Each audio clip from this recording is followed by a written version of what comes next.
Hi, I got a puppy a couple months ago for a birthday present. My puppy unfortunately got sick and she got a terminal illness that she would not recover from.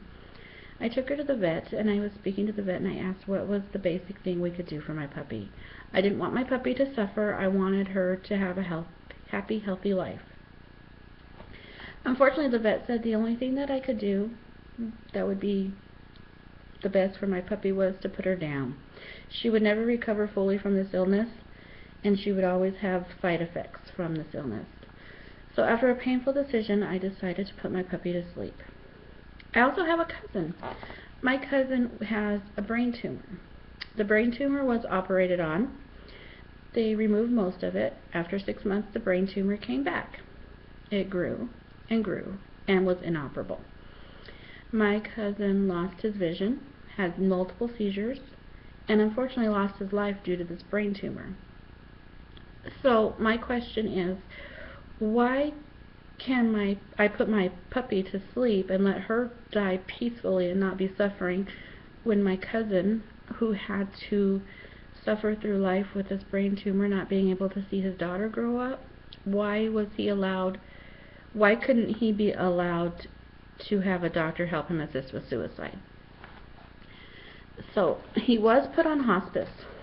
What hospice is hospice care is a specialized care designed to provide support to you and your loved ones during an advanced illness.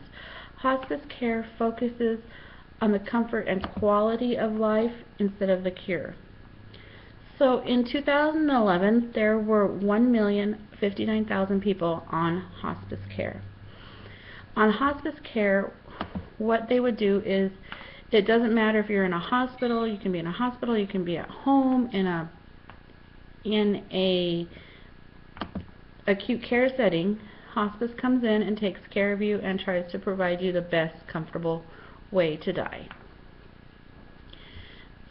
So out of those 1 million deaths, 44%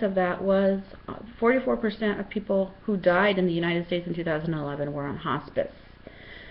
37.7% of those people had some kind of terminal illness or cancer. So the Medicare pays for most of the hospice benefits. Unfortunately, some insurances don't.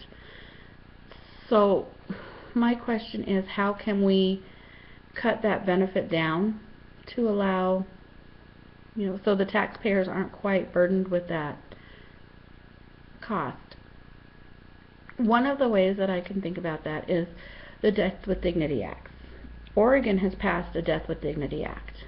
It allows a provider to write a prescription for a patient of a lethal dose of medication. Once they receive this dose of medication, it's up to the patient when they want to do it. There's not a certain timeline. They can do it whenever they want. Most patients that do this, they go to sleep within 5 minutes and die within 30 minutes. They never regain consciousness. It's kind of like putting your dog to sleep. So more states are allowing for death by suicide or doctor-related suicides to happen because of Brittany Menard. Brittany Menard was a 29-year-old lady who unfortunately developed a brain tumor. She moved from her home state of California to Oregon, where there is a death by suicide, or doctor-related suicide, or a Death with Dignity Act up in Washington. So more and more states are allowing this. New Mexico has one that is going to be passed in 2016. There's also many countries that have a death by suicide or doctor-assisted suicide. The Swedish, if they can do it as long as the doctor is not in it for selfish matters, the doctor can allow it. Netherlands have the Termination of Life on Request and Assisted Suicide Act, which somebody can go and show that they have a mental illness, terminal illness, and they can receive a prescription to die peacefully. So in Luxembourg, March 2009, a law on assisted suicides became effective also. In Oregon in 1997, the Death with Dignity Act was passed, which allows terminally ill adult Oregons to obtain and use prescriptions from their prescription for self-administrative lethal doses of medications. So in 2014, all 94 patients that took the medication died shortly after ingesting medication.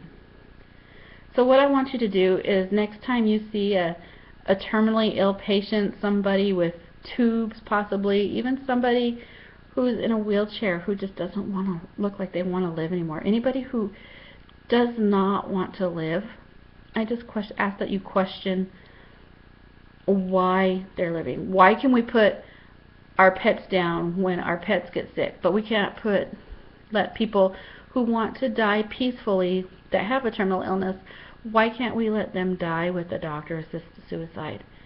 It would just make life a little better for patients, maybe.